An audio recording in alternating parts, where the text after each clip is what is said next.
त्यांना प्रकाशाचे दान दिले, अंधारच होतं त्यांचे नशिबी पण त्यांना प्रकाशाचे दान दिले. मानवी किती उपकार तुमचे बाबासाहेब, मानवी किती उपकार तुमचे बाबासाहेब. तुम्हीच देशाला संविधान दिले, तुम्हीच देशाला संविधान दिले.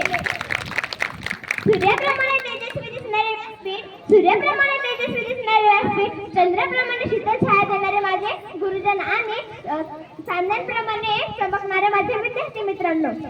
आज 14 एप्रिल एका फुलाचा जन्म झाला, एका फुलाचा जन्म झाला.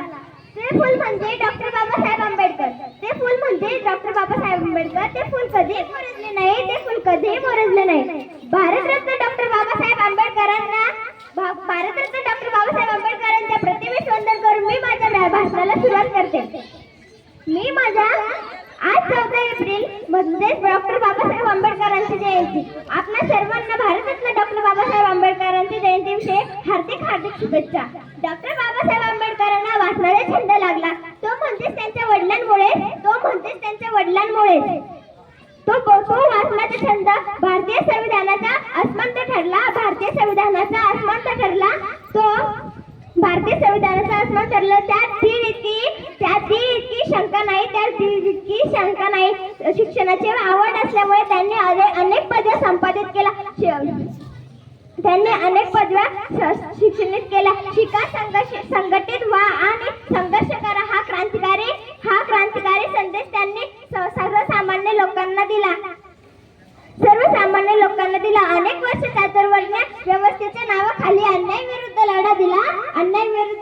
जाता त्यांची एक छोटीशी गोष्ट सांगून जाणार आहे. ती तुम्ही अवश्य लक्षात ठेवा. जेव्हा माझे डॉक्टर बाबासाहेब आंबेडकर लहान होते ना, त्यांना शिक्षणाची अत्यंत आवड होती.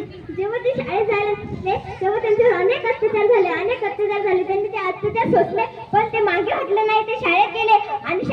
त्यांना गुरुजी म्हणाले, भीमा तू वर्गात बसायचं नाही, तू बाहेरच बसायचं. तरी माझे डॉक्टर बाबासाहेब आंबेडकर मागे हटले नाही.